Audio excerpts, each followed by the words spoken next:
Hello, everybody. Thank you for tuning in and watching Dancer from the Dance Festival of Irish Choreography. This was our first performance program tonight. We're very, very happy with the way the festival is going, and I'm very grateful to you all for watching. So we've had 11 choreographers tonight performing in a very straight, simple way, like I explained at the beginning of the program. I'd now like to introduce a great colleague and dear friend and a great friend of Ireland, Laurie Uprichard. Laurie Uprichard, I first met when she was the executive director of Dance Space Project at St. Mark's Church. And then Laurie had several wonderful years as director of Dublin Dance Festival. And she's now a curator and presenter at the Contemporary Arts Center in New Orleans. So Laurie, welcome from New Orleans to Dublin, to the virtual world. Thank you for agreeing to moderate the talkback. Thank you, John. It's really a pleasure and an honor to now having seen this first program. It's very exciting. I do want to say that it's 34 degrees in New Orleans, so we're a little bit warmer here than you all in Dublin are at the moment, but sorry. So we're going to speak to each choreographer for about 3 or 4 minutes, and then everybody will come in at the very end. And we'll go in program order. So we'll start with Deirdre Griffin and her piece, Soup. Deirdre? Hi. Hey. Yeah. Hi, how's it going? All right, and you? Good. Good. That was great. Great show. It was. Yeah, lots of good stuff. Thanks for being part of it. Yeah. So I've got a couple questions for you. I know you said that was your mother's recipe for soup. Did she wear that kind of costume when she cooked? All the time. Yeah, she just always wore gold. She wouldn't wear anything else. Yeah, really tightly fitted, sequined ones. And the headpieces as well. And the headpiece, yeah. Great. She must have been quite inspiring. She's an amazing woman. Yeah, fantastic woman. Yeah. It's a lovely tribute, really. I was curious because I am about numbers. I was curious about you said something about the recipe was 1, 1, 2, 3, 5, but then you enumerated the amounts of the ingredients and I didn't quite see how they matched up.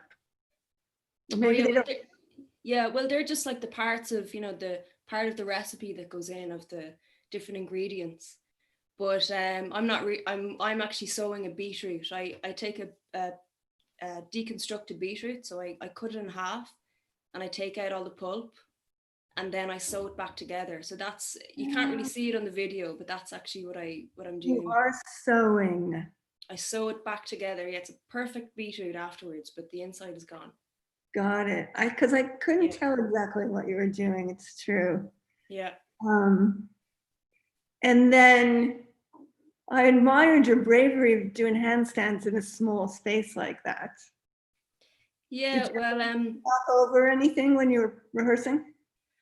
No, I hit into things a few times, but yeah, I suppose because I'm on point and then I'm going into handstands. So and normally when you do a handstand, you need a lot of control and balance, and usually it's a slow process, going in. So the state that I'm in is quite frantic. So it's really hard to find a balance. It's this thing of, being in a very uncontrolled state of mind and then having to do this or doing a very difficult thing. So that's the kind of, that's suppose what's happening, the quality of what's happening. So it's really messy and awful, and my bum is sticking out, and, so that's the intention, I suppose, behind that. Yeah, there's something really dark about it, but the contrast with the circus music, I don't know, it was fascinating. Thank you so much. Thank you. Next up, we should have Fergus O'Cahor. Hi there. Hey, how you doing? I'm good. I'm good. Good. So my question for you, as I understand it, this was one section of a piece from 2003 that you did with 13. 13. Oh, okay. So with several visual artists, and it was done initially on stage and indoors. Yes. Yeah. So not visual artists. Basically, you may remember a work I did called Tabernacle, and it was exactly. So the dancers who worked in that, plus Sarah Brown, who is the visual artist who also worked in that project, I commissioned each of them to make 10 minutes of solo material for me on the idea of recovery. And it's Sarah's section, so is the one, so Sarah's choreography that I kind of came back to for this piece, because I have been thinking about cure and recovery. It feels like a relevant thing to be thinking about at the moment. And because it was a solo, but it was a solo made with the help of a lot of people, like through a lot of people, because I haven't wanted to think of myself as being on my own in this lockdown period. And it's really interesting looking at the work. I know there are a couple of duets and there's the trio at the end, but I guess what I recognize is a lot of private rituals, like people doing their rituals at home. And Deirdre's latex is obviously a cousin of mine, another private ritual. But I think those feel important because something about the rituals that we might need or have needed to get us through these moments. What are we doing? What are we doing to kind of help us recover? What do we hold on to? That's exactly what my next question was. And I also wondered if were you like taking your pulse and your blood pressure? Yeah, and so referencing. Well, I mean, when the piece was made, so, recovery, illness, all of those sort of things, those are the references. And latex has, so working with Sarah, who's not a choreographer, but actually through the material, through the sculpture, she gave the choreography because the latex has a quality. It has a touch, a feeling. It has a smell because it's usually coated in a talcum powder to help it stop to stick. So it has a strong sensory thing. It has, it stretches, it has elasticity, but also it has a lot of medical references. And in a way, like it also relates to economies and how economies recover, because many of our economies in the past have been based on rubber. The whole kind of Goodyear cars, all of that is based on rubber. So there's a lot in that little bit of material, and in a way it's inhabiting that in my head as I go through the score. That's great. Thank you so much. See you later. Yeah, Janine. Hey. How are you? Hi, Laurie. Haven't seen you in a long time. No, it's so great to see you. It's great to see you too. I have a lot of questions about this one. So let me just start with saying, actually, maybe I'll ask you all of them and you can just talk about it. I'm wondering, I assume you wrote the text, and I wondered what the connection between the words and the movement, but also the rhythm of the movement, and how kind of obsessive and repetitive those rhythms were, and the connection, of course, to the metronome, which makes me think of Yoshiko, and all the times that she used a metronome. So those were sort of a jumble of questions, and you can address all. Yeah, those are great questions.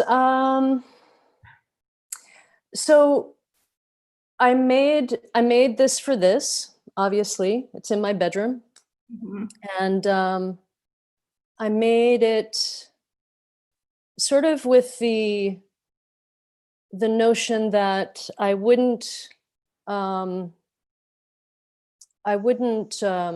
edit any material that was coming up, but just be in a repetitive pattern with it. So I would accumulate materials every day over a 10-day period and practice them every day. within the same constraints, which was in my bedroom. And there were certain materials in my bedroom that dictated attention, like the backdrop and the bed, obviously. And then I just allowed myself to move my imagination around those materials and maybe what they were suggesting. And that's how the text came up. So I also practiced the text over 10 days and accumulated those materials. And I brought in the metronome because I've worked with a metronome a lot over the years in different capacities, but oftentimes it kind of grounds me to not move away too much, because I tend to get very expansive in my musicality. So the metronome sort of contains my thinking and also my rhythmic choices, I guess. And I rarely use repetition in my work anymore. Okay. So I decided to go directly into that. And clearly the space of the mattress is very defined and very confined. Right. But when you stand up, you also choose to cut off your head. Yeah. Yeah. Well, I mean, there were certain aspects to the conditions of the room that dictated what I could do and what I couldn't do.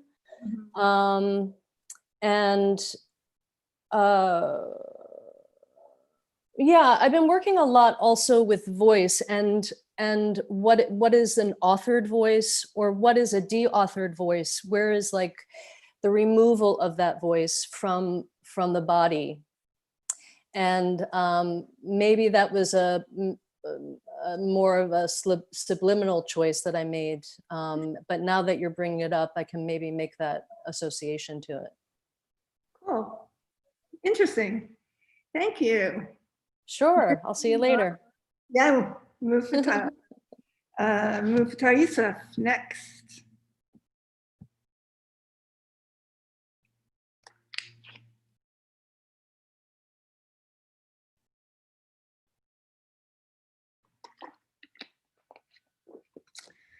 Mufatar, are you there? Sorry, he's not here, Laura. Let's move on to another person. All right. That would be Aoife.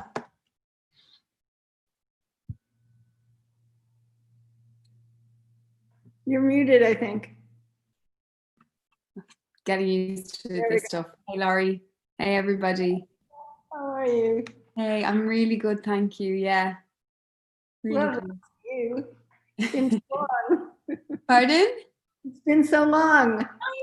I know. It's been really long. Yeah. So I was curious because I read that this is a series. Yeah.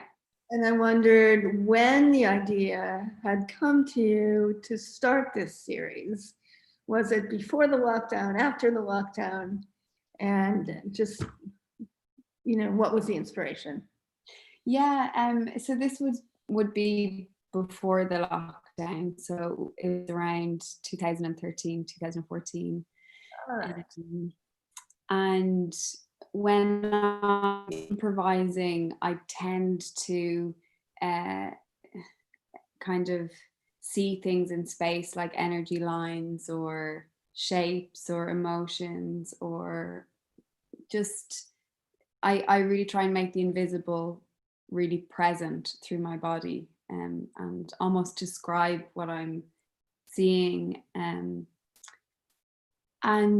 there's always lack of money and lack of space, but there's the want to create. So I've always been really inspired by street lights and you know, there, at night there's very atmospheric, almost stage-like spaces. And so, yeah, that's where the inspiration came. It was to create something with my practice and the environment. Yeah. So It's interesting. I think at this moment we all assume certain things, and it made me feel like, oh, you just really wanted to get outside and, you know, get some movement in some yeah, space. there's that too. Yeah. Room. But it's true, the lighting is very interesting. It almost, was it a summer night with Yeah, it was a summer night, and actually it was almost very specific for this festival because I wanted to stay. Well, I had a hard time staying with the restrictions of the kind of very basic format because I wanted to do something, I guess, more almost curated, because the dance usually does happen when it's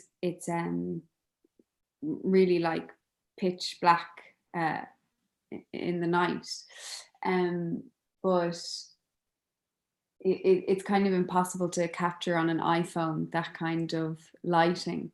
So it ended up being just around 10:15 in the night, and my housemate filmed it, and I thought actually the blue and the yellow of the light actually kind of worked really well together. So I was kind of happy. It almost washed out like it was a day at the beach. It was yeah, it was really, yeah. We did many takes also, so there's a kind of imperfection in that take, and I thought that was kind of interesting, you know, to offer maybe the one that wasn't that had imperfections, or, you know, kind of that was reaching for something. So yeah.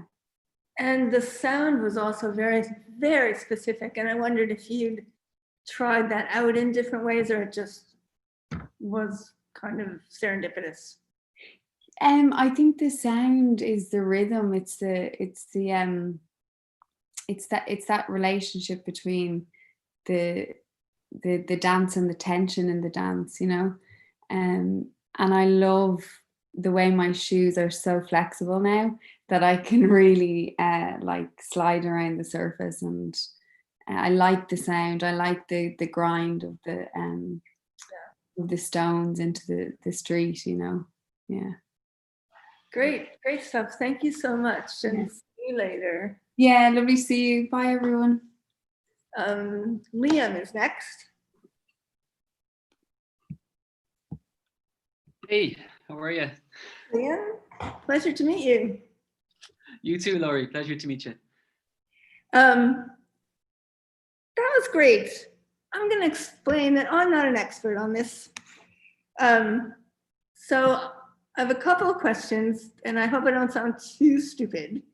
But I'm curious about the title, of course. What exactly are you thinking about being translated or transported or transformed? Yeah, so Ashtru, it's Irish. That means it's a translation, but it can also mean to move, to change, to translate, transport, or journey. And I suppose So lots of meanings. Yeah, it has a lot of meanings, more than just translation. I suppose the main idea was playing with how our voice has a lot to do with our sense of place and identity, and how our dialect can be part of our identity, or a lack of a dialect. And then I suppose thinking of the percussive style of dance, how it can it has its own voice, and it can be a very strong signature of where you're from. And then the idea of translation between the percussive sounds and music, how you communicate between the two different languages. So the idea of the piece was I gave some vocabulary, if you want to use that word, from my dancing to Anya, fiddle player. And Anya created a piece of music in response to my suggestions, and then I re-choreographed the piece in tandem with Anya to fit together. So it's kind of the idea of what you say, but how you're heard and received, and how that can be translated in metaphrase or paraphrase back again. So you knew what the music was going to sound like, or it was slightly improvised? A little bit improvised. To start, I had no idea what the music would be. I gave 4 rhythms to Anya to play around with. So she got the feeling of what key that sounded like to her. So she went with B minor. And then the rhythms and the sound and the duration, she worked into the piece. And then through trying to communicate through the 2 different languages, that's how we created the piece together, and through what I could do in movement to complement what she could do on the fiddle, or where our limitations were as well. That's how it took shape. And I've heard that there's a lag with Zoom. It's very hard to sync. Yes. But I was curious because it seemed to me that the rhythms were not exactly identical, although they were close. They would be, you would add something here and there in between. And I wasn't sure, like, how conscious was that? And how did you play with that gap and that lag? That's very true. I suppose it was a good reflection of the dance that we normally work with. Proximity is really important, to be close with the musician and vice versa. So for the past few months, we've all been missing that ability to be close to people. So it was a nice experiment to try traveling over 200 kilometers via technology to Anya to work on the piece, and what can get lost along the way, and what opportunities it throws up. So some of it was accidental and some of it was on purpose. Yeah. Okay. Well, congratulations. Thanks very much. I think it worked. Thank you. See you a bit later, and now Laura Mackin. Hi. Hi, Laurie. Hi, everyone. How are you? Great, thanks. Good. God, it's amazing to go from Shanos to you, your piece. I don't know where that is, but it's certainly a beautiful spot. And I was really taken by these 2 people and wondered, I guess what I wondered most was whether he was a figment of her imagination or whether he was really there. And that just kept coming back and forth. And I didn't know if that was anything you had thought about, or, you know, what your conception of their relationship is. Yes, I suppose they were their identities within the piece were quite different. And, you know, I don't know if that was intentional. I think it just kind of evolved that way. So, but, you know, it was kind of, I was okay with that sort of separation, sort of within the theme of shelter and sheltering yourself maybe from others, or sheltering yourself from sides of yourself. That actually kind of fit or worked for me. So the location, yeah, go ahead. Sorry, no, finish that thought. Yeah, the location, the arch, I just liked it because, you know, it was something that kind of, you know, it was an original arch that has been dismantled. So, you know, at one point it kind of provided protection and provided shelter, but, you know, it clearly doesn't do that anymore. So it was just kind of the lockdown, and, you know, we come inside and we shut our doors, and you know, we're in that safe, sheltered space. And so it gets you thinking about not only all the people in our own country who don't have those practical things, but, you know, people across the world who are, you know, driven away from their homes for the many reasons, and who don't have those practical basic thing of shelter. So it kind of stemmed from there as well. So the arch and its dismantled state worked quite well for me within the theme. I see. For me, it seemed to me like he appeared from nowhere. And then of course he leaves at the end and she's left. And there's very little unison, although when they do come together, they're quite, it feels like quite a strong connection. Yes. Yeah, I suppose I've been studying psychotherapy for the past year. So, I've been studying Jung and the shadow, and, how ultimately some of the psychotherapists look at, how ultimately you are alone and, you're born alone, you die alone. So there was that kind of thoughts were in there also. So there was a lot going on in my head to do with the piece. I don't know if I got all the things across that I was thinking, but they were some of them. I'm sure that you did. I mean, it seemed like they barely even noticed each other except for, a few rare moments. Yes, yeah. So I think that solitude, even though there are two people there, they were very alone. Yeah. And I think the music also, just like to thank Conor Shield for the beautiful music, sort of also fluctuated between, sort of having a sad tone or having a happy and carefree tone that, sort of is a reflection of the self, I suppose, and the ups and downs of life, the ups and downs of our moods, the ups and downs of, just depending on yourself and then depending and needing others as well, I suppose. It also seemed to place them in a different time. Yes. Yeah. Yeah, it looked like that. It had sort of an old world look to it in the end. Music as well, sort of 40s-ish. Yeah, I kind of noticed that watching. I did it quite quickly, and it's something I'd like to further develop and further think about and go a little deeper with. But it's good to see it and to go from there, kind of working forward. Great. Thank you. Thanks so much, and we'll be back. Thank you. Speaking of shadows, David Wolper.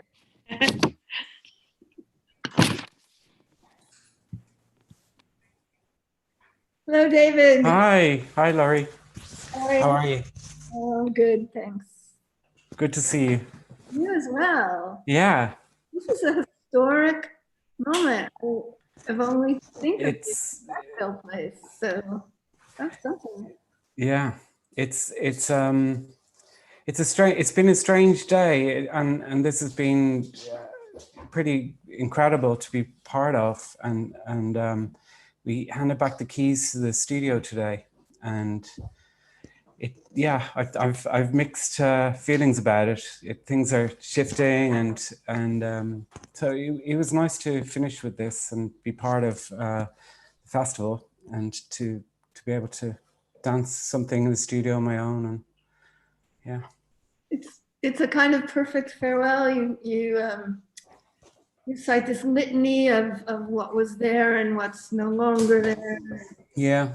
And then you kind of just move into the space, and it looks to me like you're leaving ghosts behind. Yeah, I'm a real believer that buildings and hold energies, and the walls. You hear if the walls could talk, and I believe they can talk, and I believe our imprints are really important, and our energies are really important in buildings, and I think that's how I started. John asked me would I take part very kindly, and it literally everything happened.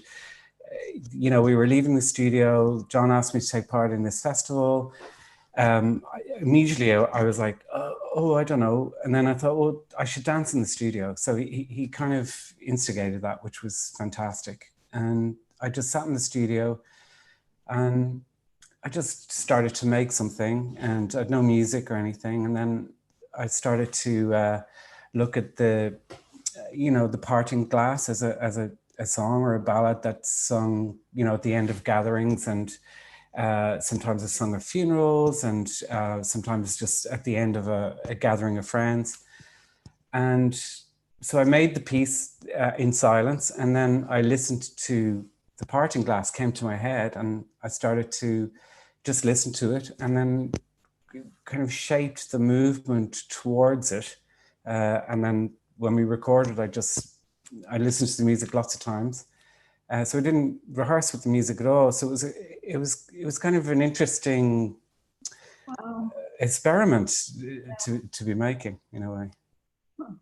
I suppose it also kept me on track. I tried not to be too emotional about it. I wanted something that was just pure and that was in my body, and just thinking of all the artists and people that have passed through the studio. Thousands of people over 20 years have danced in that space, and yeah, it just felt good to dance. I feel good about it now because handing back the keys at 4:00 this afternoon, and then for this to happen, it's it's a rather special moment, onwards, as we say. And yeah. Did you just remember everything that was there 20 years ago when you moved in, or did you have to go back and do something? Yeah, I didn't. I wanted to do something that was about memory, but also about maybe moving forward. And it's funny, when I watch back the solo, I realized, particularly in the text, that I was doing all the opposites of the movement words that were, a lot of things that we're remembering. I was either moving backwards or forwards towards the camera, and I actually only realized that after, when I watched it. It's funny, it was very, I don't know, I just went with my instinct, and I wanted to try and be as honest and as pure as possible. And I think John very rightly said, you've got the camera, you point it at yourself, and you perform in front of it, and that is kind of amazing, to have those boundaries and those things to say, okay, that's my frame, that's what I have to do, and then just allow yourself to perform in front of it. So it felt very live. It feels very live and very immediate. You made that point really well, I think, and also because when you were speaking, you were close to the camera, you were close to us. Yeah. And when you didn't need to speak anymore, it felt almost like you were freed up, and you backed away and became more expansive, and then faded into the wall. It was poignant. Yeah, thank you. It was, I think that, it was, as I said, it was such a wonderful opportunity to be able to dance finally in the studio on my own in the space, and giving back the keys today. It's a happy, sad moment, really, because I think of all the great people that have been there, and looking around that space, you probably remember Sackville Place, and Cleary's that I talk about. Like, literally, the inside of that building is no longer there, so they've kept the outer structure, and it just feels so, I don't know, it feels quite violent, actually. A lot of it feels like they've just pulled out the soul of it, so in ways I had to stop myself from getting overly emotional about it, or trying to kind of be equal about it. But also, actually, one of the things about the lockdown, I moved recently to East Wall, where I am now, which is very close to town. It's a really beautiful community here. And because the lockdown happened, I'm only recently here, and I got to know my neighbours, who are actually watching in tonight. So hello, neighbours. And we used to have a Friday night kind of, we'd have a drink on the street at 6 o'clock, like an aperitif, and we'd all catch up, and it was really nice to meet everyone. And they didn't know what I did, or, why would they, And I said, oh, I'm a dancer and choreographer, and I do this. And actually the parting glass came from that, because we were actually cheering, each other on the street, and it reminded me of that kind of Irish sensibility that we're able to kind of moving on, or kind of grief, or we're kind of good at doing that in some way. I think that we have mechanisms to do that, and so for example, the parting glass seemed like a very fitting thing to dance to. Thank you so much. Thank you. I'm going to move on to Laura Murphy.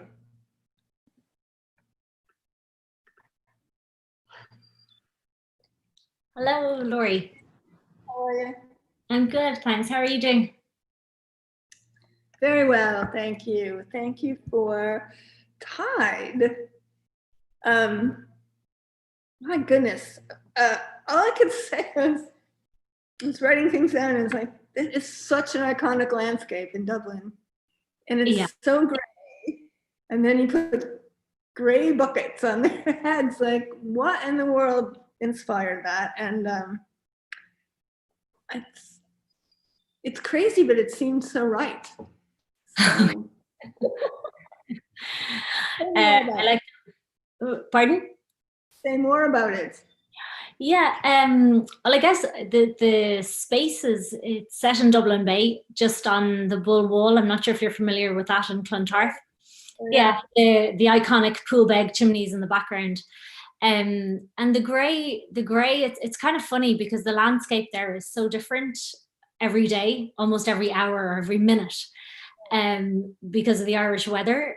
And also it's a very tidal area. So the tide coming in and out, or obviously twice a day, and each time it comes in and out, it leaves quite a different texture on the sand. And also sometimes it's very waterlogged, and sometimes it's very hard and dry. So the landscape is kind of very changeable and very uncertain. And then you've got this certainty of this, all of these factories and reclaimed land in the background. So I kind of found that fun to play with, kind of, I suppose, the certainty and the uncertainty. And then the weather, of course. So the day we went to film, it was very, very grey. And the buckets are the aluminium. So it became this kind of almost apocalyptic landscape or set. By choice, but also by coincidence with the weather. So that was kind of the place. But what were you thinking when you said, hey, you guys, I just want you to wear buckets on your head? Yeah. And you'll never see your face, and you're going to put your head in sand and things like that. I mean, did you just have a bunch of buckets lying around your garage, or? Yeah, Laurie, I've got a lot of buckets at home. I've been working with buckets for about 11 years. All right. So I've made lots of different works with buckets. Some were ensemble works for a group of 9 women, which was based on the acoustics of the buckets, and it's an outdoor piece. And then this piece, because of social distancing, the buckets on the heads kind of worked well. It was challenging, I must say, for the dancers involved, because they had to wear buckets on their heads and you can't see anything. And already the space is like walking in the middle of a desert. So to walk in a straight line in the middle of a desert with a bucket on your head is pretty challenging. So, and then the headstands and all of that as well. But yeah, so I have been working with buckets for a long time, and they offer for me like something different in every iteration that I've worked with them in. Interesting. Yeah, they're unruly, so they have a life of their own, even though they are quite hard. And I like the aluminium texture. I like the sounds they make. I like the way they kind of flop, and then when you place them, sometimes they fall, sometimes they don't. So in a way, there's a sense of movement and fun about them within themselves. And talk a little bit about that silly melody song that you chose. Yeah. Well, I'm a big fan of Melanie. Oh, good. Yeah. But she's unique, right? There's just nobody like that. There's nobody like that. And I'll tell you a funny story about Melanie and this particular work. Because John invited me into the festival and I was very worried about copyright and the rights for a song.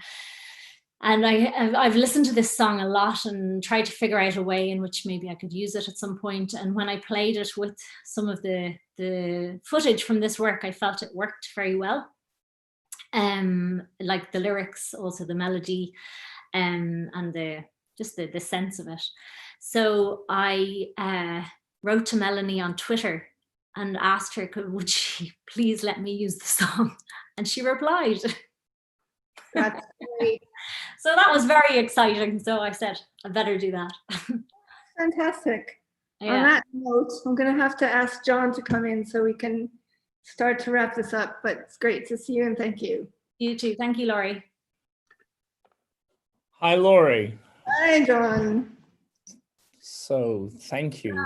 Inside and outside. Yes. 1 and 2.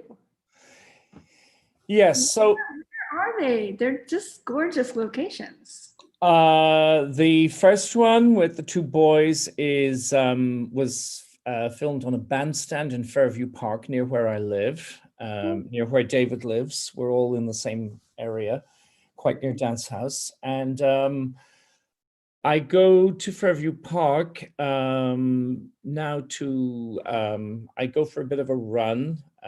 Hugo, my husband, and I go for a little bit of a jog, and I hate jogging, and I started doing some dance practice and dancing and going crazy in the park.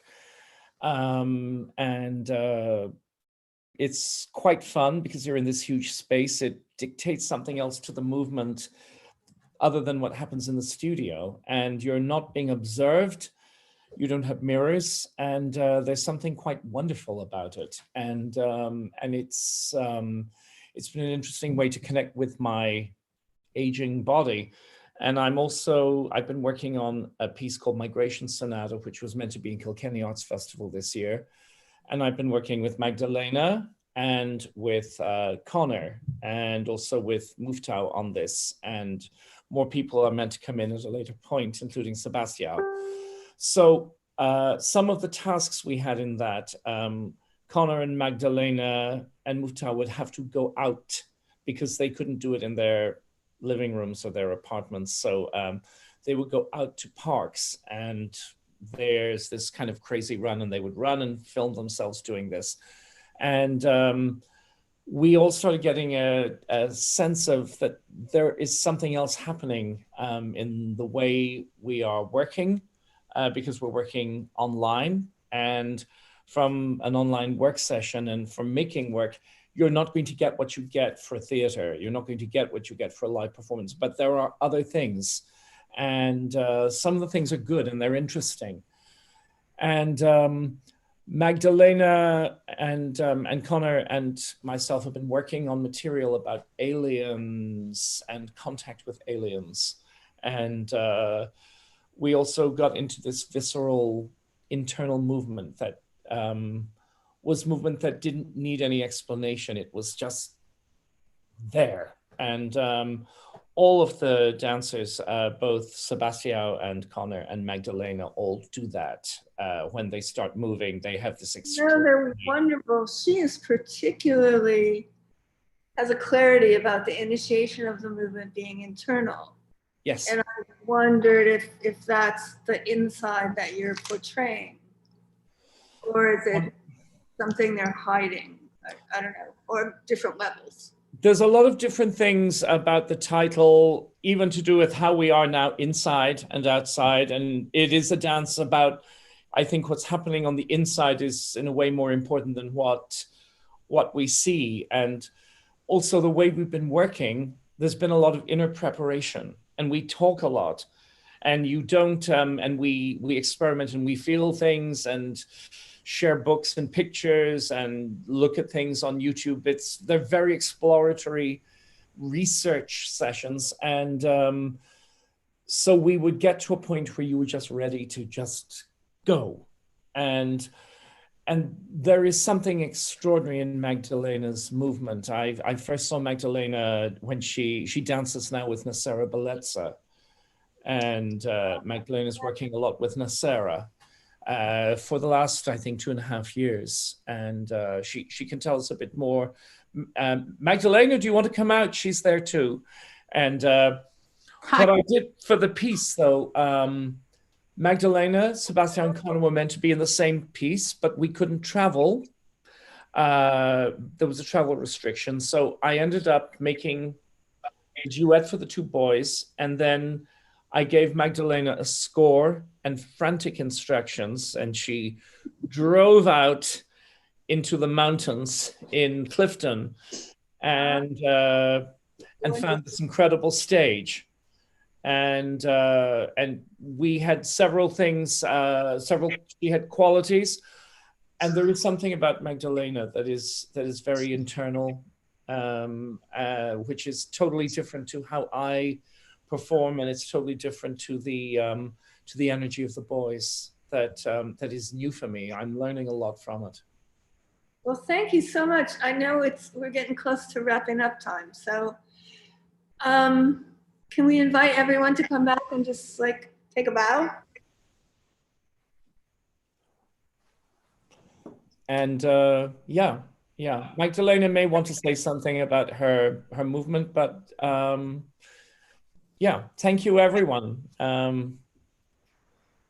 Yeah, thanks, John, and thank you, Laurie, for this beautiful words about me. It was really lovely to hear that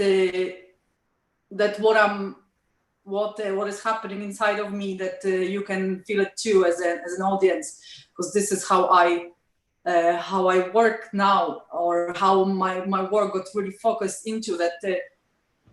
I think before I was kind of living all this thing inside of me, but it wasn't, I never had tools, or I've never really thought about that what is happening inside of me might not necessarily be what you are getting as a person who is experiencing watching, or just experiencing what is happening on stage, or in front of a screen if it's a video. So I think a lot now when I'm dancing, I think a lot about that. I have to actually create the channel between, I have to invite you, really I have to materialize the fact that I'm inviting you inside. So I have to do this double action of I put my focus in, but I also open it up and I bring you in, and we can kind of live through something together. But all that said, John is a wonderful outside voice, or he lights something somewhere that hasn't been lit. So it's like I was thinking about it, that I don't know, he choreographed the inside of the piece and I choreographed the outside, or the other way around. Like, you know, we kind of it's him is here and I am here, and from this something else happens. But I feel that he can talk about it, and it will be maybe the same if I'll just dance. I don't know if I make sense. Yeah, totally. It's very strong, very strong. But yeah, it's just that kind of a thing of inviting, of really inviting to, and making the place inside available for you guys as an audience, or for whoever, to really live through something with me. And I also am listening to something that I don't know yet. So I'm listening, and I invite you guys to listen, and we listen to something communal. That's how I. That's the aim of what I do. That not always happens, of course, but this is something that I like to practice, and John is a great person to practice that with. That's a good collaboration. It's great. Hey, I see Rachel is here now. So I don't know if we have any more time to chat, but it was great to talk to you all. Could I just say just thank you to John for bringing everyone together, and it was wonderful to just kind of connect in with everyone and see everyone else's work. And it just reminded me of another time in my life where there was enforced stillness. You know, back in the 80s when the company I was training with, 3 companies, you know, were closed down, all their funding taken away from them. And it was another time of great difficulty for dance artists in Ireland. And from that time, there was a great coming together of artists in the community, and you know, wonderful things stemmed from that new time. And some of those things continue today, like our daily morning class that we went out and fought for still continues to this day. You know, John started making work, David started making work, and you know, the great things happened from that nothingness that we were left with. And this festival itself sort of reminded me of that time, and just sort of how we're coming together again. And it's just been a wonderful experience. So thank you, everyone. I'd like to once again pay tribute to Catherine Tharon in the 92nd Street Y, whose curiosity spurred the festival into existence. And it's incredible to see how it's grown now. And I'm so proud. I almost feel I did nothing. I just sent a few emails and made a few phone calls, and everybody is making these incredible works, and they're lifting me. It's really, really wonderful, and it's very exciting how, as Laura said, we're all coming together on this. And without physically being together, we're together in some other stronger way. And it's wonderful also to share with Janine across the Atlantic, and with you, Laurie. And our web tech, Chris is in New York, Conleth is in Dublin. It's amazing, all the different networks and sharings that are happening, and Rachel and Aidan in New York, and Dance Ireland, Dance Limerick, and Nora in Centre Culturel Hollandaise, how they're all combining to help make this happen. So thank you. And I suppose I should wrap up the talk unless anyone else wants to say anything, or if you want to add more comments, Laurie. No, I think I'm done. Great. Well, thank you. It's been a pleasure to have you yesterday and today. Laurie is a great, great friend of Irish dance, and a great friend to all of us, as we know. And it's great to have you part of this. See some of those landscapes again. Yes, yes. Come back.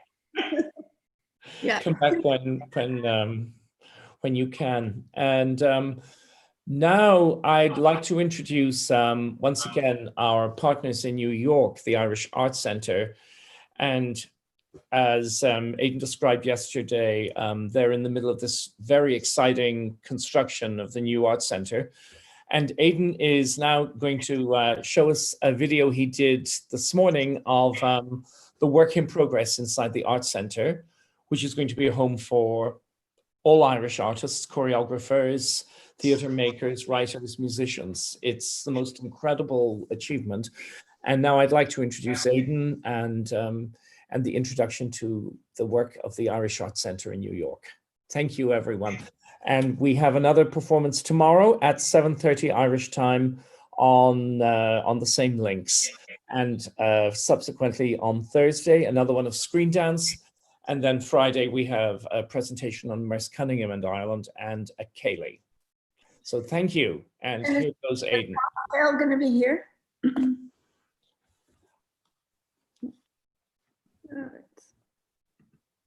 Hello again, everyone. I'm Aidan Connolly, Director of the Irish Arts Center. I'm coming here from New York City and our construction site of the new Irish Arts Center, a brand new canvas for multidisciplinary performance here on the west side of Manhattan. We're standing on the second floor, or here in America we call the second floor, the first floor in European terms, and it's also the entrance level of the flexible theater space. What you see behind me actually is the historic facade of the building that used to stand here, which was called Seibert Tire, which unbelievably was built in 1916 of all years, and has been preserved both in the exterior and the interior as part of the architectural narrative of this new building. So wonderful blend of the old and the new. So I wanted to just welcome you here, and then I thought I'd take you inside the flexible theater and show you around.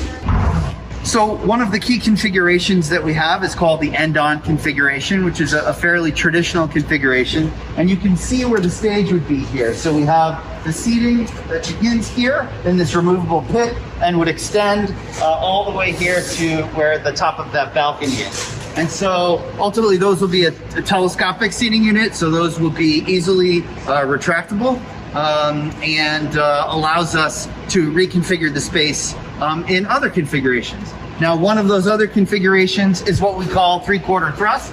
So you can imagine the stage here at the south, and then we have demountable risers that can create a three-quarter thrust environment here.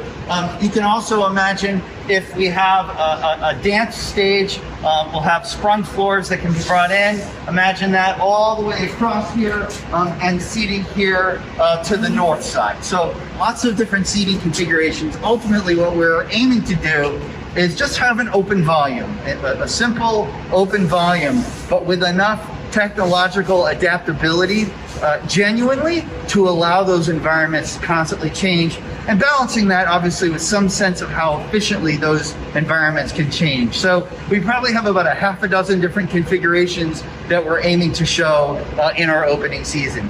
One of the other wonderful features that you see in the building here on the perimeter is these wood panels and the unistrut. So the wood panels, these are, kind of a lovely plywood painted a very, very dark brown with just a gentle texture. So those can disappear when you need them to disappear, but when you like them, they actually look quite well. So that would be really terrific. And then the unistrut obviously just gives us maximal rigging capability sort of everywhere you look. We've got power sort of all around the perimeter of the space.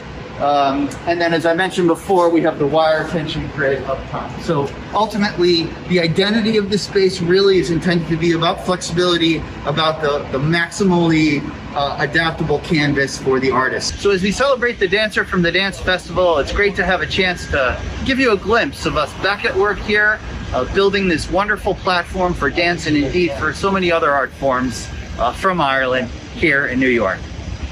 Enjoy the rest of the festival and look forward to seeing you soon.